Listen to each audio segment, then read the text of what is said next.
Hi there, Catherine Tindall here. So we're going to go over the Q&A from last week's session. All the very specific questions that people asked, I tended to get back to you individually. And if you found that you have questions that are unanswered, please do reach out and we can follow up on that. Like I mentioned in the presentation, I can't give specific tax advice in this kind of format outside of an engagement. If you would like to have specific tax guidance or consider an engagement with us, please do reach out. We do a lot of assessment work for other tax pros and organizations related to this program. All right, first, why have the AICPA and some state boards issued warnings about taking the ERC? And also the IRS, a lot of warnings from the IRS. Basically, the thing that they're warning about is you've got kind of two factors within the US tax system that I think a lot of people don't realize. The first is that you don't actually need to be a licensed tax professional in order to file taxes for people. Basically, there's almost no restrictions around who can file for these credits. You could self-prepare it if you wanted to. Now, should you? Probably not. And so the warning that they have is, you have these people who are pushing these erroneous credits who either, number one, never even sign the tax returns.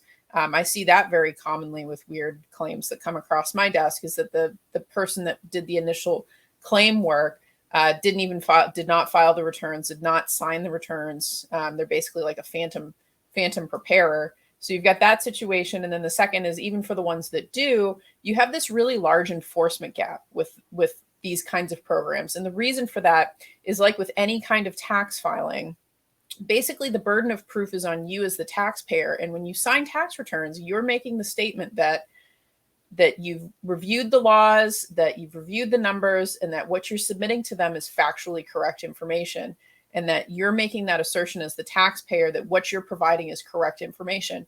And so the IRS doesn't, it's not like they have to audit these before they issue the funds, and that they're at any kind of fault for issuing the funds without auditing the information that you provide, because you are making the assertion that you're following the laws and that it's the correct information. And so basically how the process has gone for the past couple of years is that the IRS has been so behind on the processing that for the most part, very large claims will get sent to a second inspection. But a lot of the mid to smaller size claims, which impact a lot of taxpayers that were pulled into these erroneous claim situations, don't get inspected before they get remitted. And so what happens is the IRS will get the claim from this, unscrupulous provider. And because you've signed that, yes, we're entitled to this, they just, they say, okay, well, where do we send the check? And that's basically all that happens. And then it comes into, after the fact, an inspection can happen.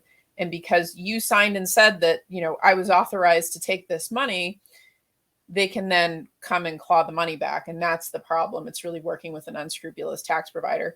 And so I think the main safeguards that you have as an organization, the first is have your tax professional involved in the process, because they'll be able to sense if something's weird.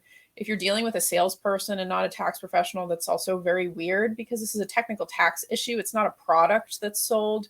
It's either appropriate for your organization or it's not. And that's something that you want a professional assessing, not somebody trying to push you into something. So you'll be able to sense if things are off, and then just working with somebody that's a credentialed, professional where, you have some kind of recourse. They have a reputation in the industry. Things like that can be really helpful. I wouldn't be pushed by any companies that have really fancy marketing, or even that have said that they've filed for lots of claims, because like I said, we have a huge enforcement gap. And so it's only recently that the IRS is really starting to, up their investigations, and the gears of bureaucracy grind really slowly. It's going to take them a really long time to get to the bottom of all this. They said in a recent notice that they've uncovered $8 billion of fraud already between the PPP and ERC, and they just haven't really even started. I know just from personal experience with some, bad claim filers out there, I can see on their websites that they're advertising that they've filed for billions of dollars of claims. So it's going to be billions of dollars of adjustments that need to happen. So just have your tax professional involved in the process. And like I said, if you, like an assessment or a second set of eyes on the situation, we're happy to, get involved. But, just be very wary. Don't get pushed into anything. Trust your gut. And then, having gone through that presentation that I do, those really are the waypoints of things that need to be considered. So if the person that you're talking to isn't going into that same level of detail, or, seems to be disagreeing with, basic stances that the IRS has taken on things, or, pushy, or saying you qualify under weird loopholes and things like that. I'd be concerned about that. How is the credit impacted if the shutdown order didn't cover a full quarter? So basically, when you have shutdown orders, they tend to not cover a full quarter. And basically what it is when you take the dates that the order was in place and you're beating the impact test that we talk about in the presentation, and that gives you the date range of the potential wage base use. So I'll just use an example is easier than explaining anything else.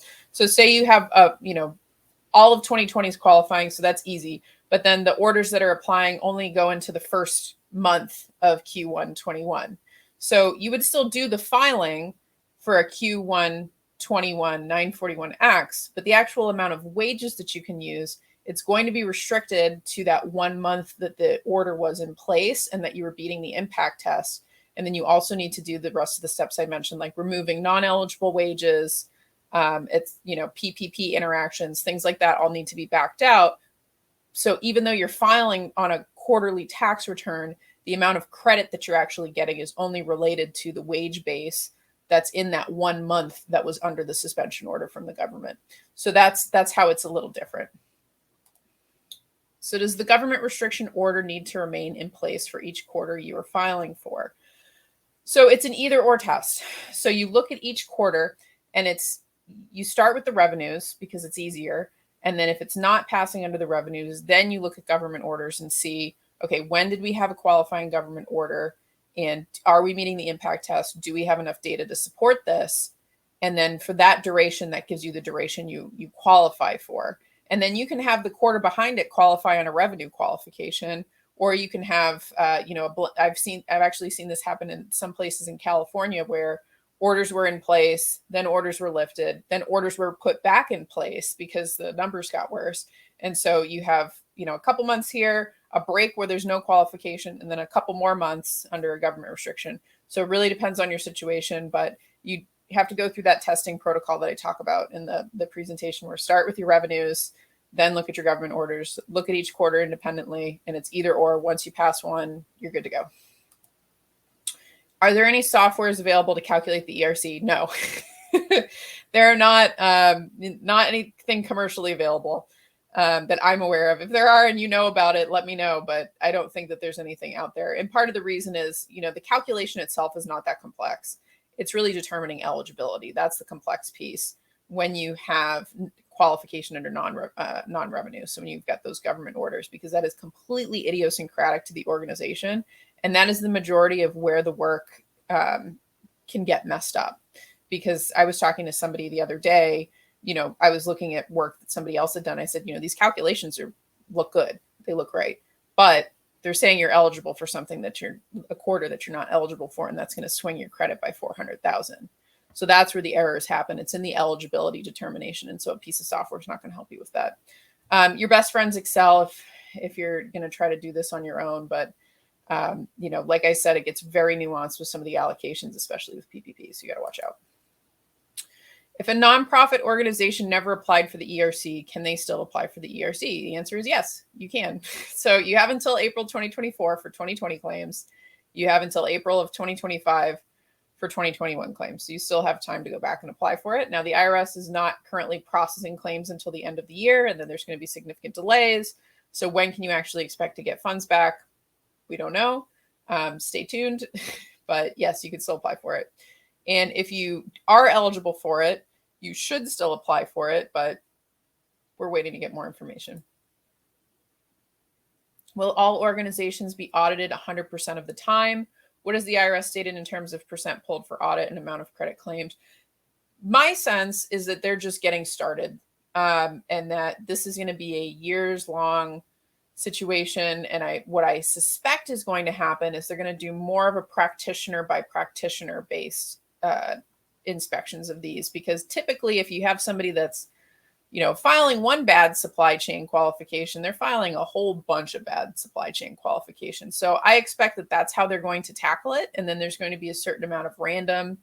So that's why my recommendation is, if you're going to file for one of these, just assume you're going to get audited, because the rates are going to be so high, and because the stakes are so high, and because the burden of proof really is on you as a taxpayer to substantiate your claim. And so, review those resources in the the slides that we provided for what you should have on hand for substantiating documentation. And honestly, a lot of what's in that list of what you need for substantiating documentation are all things that you need to actually do the calculation correctly. So there's not really a bunch extra that you need to do beyond what is just due diligence of doing the claim correctly and making sure that you're beating all the tests, especially if you're going for non-revenue, that you're beating all the tests based on what the IRS has given us for safe harbors. So just assume you're going to get audited. I don't know what the actual percentages are, but I like to sleep at night, so I just assume it's 100. Would having a POA change the address of record? Is there an obligation for the preparer to provide you with copies of the returns filed? When you typically, if you file a POA, you don't have the right to change the address of record unless it's specifically given under a separate permission. Now, when you do filings with a new address, so if you had somebody that filed a 941X, on your behalf, and they change the filing address, the IRS can update it automatically. Do they do that? That has not been my experience. They'll do it for some of the electronic filing ones they do, but it's actually just a really disjointed, goofy feeling system to me, having done a number of these cases. So what I would recommend you do is you can file if you're concerned about the address of record being incorrect, you can file a power of attorney. You can call in and inquire what the address of record is. And if it is incorrect, you're going to want to make sure that you get that corrected before you submit the filings. And I've found that the easiest way to do that is not actually filing an 8822B, because I've gotten these messed up on me so many times, is actually calling into the IRS with the taxpayer and having them change it over the phone, and then make sure whenever you submit new filings, and then make sure that the existing payroll provider is also filing with the new address and not filing with that old address is what I recommend. And then is there an obligation for the preparer to provide you with the copies of the returns filed? That would be a circular 230 question. I always just do it, and I wouldn't engage somebody that wouldn't share copies of the returns, whether or not they have a legal obligation, but I'm not sure on the answer in that. But that would be in circular 230 would cover that. If we already filed the ERC for 2020 Q1 and Q2, but have not received payment, but now we feel we're not eligible, should we just return the check when we receive with a letter explaining, or what should we do? I would call the IRS. That's been the process in the past that they've had me do with people that were in this situation. First step is, if you feel you're not eligible, go through that eligibility process first and make sure that you're not eligible. For a 2020 Q1 and Q2 claim, you're most likely looking at qualifying under government orders, just because it's a 50% revenue drop is what would have qualified you under revenues, which is typically unlikely. So if you're not passing with the government orders testing that we had talked about in the presentation, it's likely you're not qualifying for it. And so what you should do is, when you get those checks, certainly do not deposit them. Make sure that you've gotten all of them. So if it's Q1 and Q2 of 2020, I assume you just filed the Q2 2020 return. So it'd be the single check. And then you can call into the IRS and ask where they would like you to mail them, because I know where I've mailed them in the past, but as things are kind of in flux over there, you just want to call and make sure you're getting the most updated things. And they'll also be able to notate on the account that you called, et cetera. And then when you do send them back, make sure that you send them certified, so you have proof of the mailing. And then you may want to, include in the letter just what happened and why you're doing what you're doing. And then I would definitely, after you give them about 6 to 8 weeks, call in again and make sure that they've posted on the account, that they got it and that it was posted. So that's the basic process there. But I would definitely just call them. You can call on the practitioner priority hotline if you're a tax professional. If you're not a tax professional, you can look up the IRS. If you go on irs.gov, they have all their taxpayer contact lines there, and you'll just want to call in. You said program deadline for 2021 refunds claims expires in April 2025. Yes. Is there any chance that the IRS could change the deadline earlier than April 2025 due to massive fraud issues? No. So it's a statutory thing. IRS can't touch it. Now, what can get potentially extended out is the statute of limitations on the inspections. But filing for the claim itself, you have until 2025, unless Congress decides to change something. IRS can't change that. But you've got this statute of limitations that's going to go for at least 3 years, 5 years for some quarters. I'm hearing through the grapevine that it sounds like Congress might be getting involved with the situation again and might extend the statute of limitations. I would not be surprised. But then also for these claims, they can, especially if they're erroneous, they can fall under they can basically fall under different rules, which kind of removes the statute of limitations for them under fraudulent claims. So you got to watch out. These are going to go on for a really long time, but you have until 2025 to actually make the original claim itself for 2021. So those were all of the general questions that I got. If you didn't see your question answered here, you can feel welcome to reach out below, because we probably sent a custom reply or felt that it was addressed in the presentation. We'll also included with the email, we'll just send out the tools and slides again. And then if you have any future questions or would like to have an actual look at your specific situation, please feel welcome to reach out. We do assessments for people all the time. And then also we work closely with tax professionals for their clients and talking through, some of the complex situations that go on there. So thanks again for attending the presentation on Friday. Hope this Q&A was valuable for you. And we'll be in touch as the situation evolves and we have more resources for you.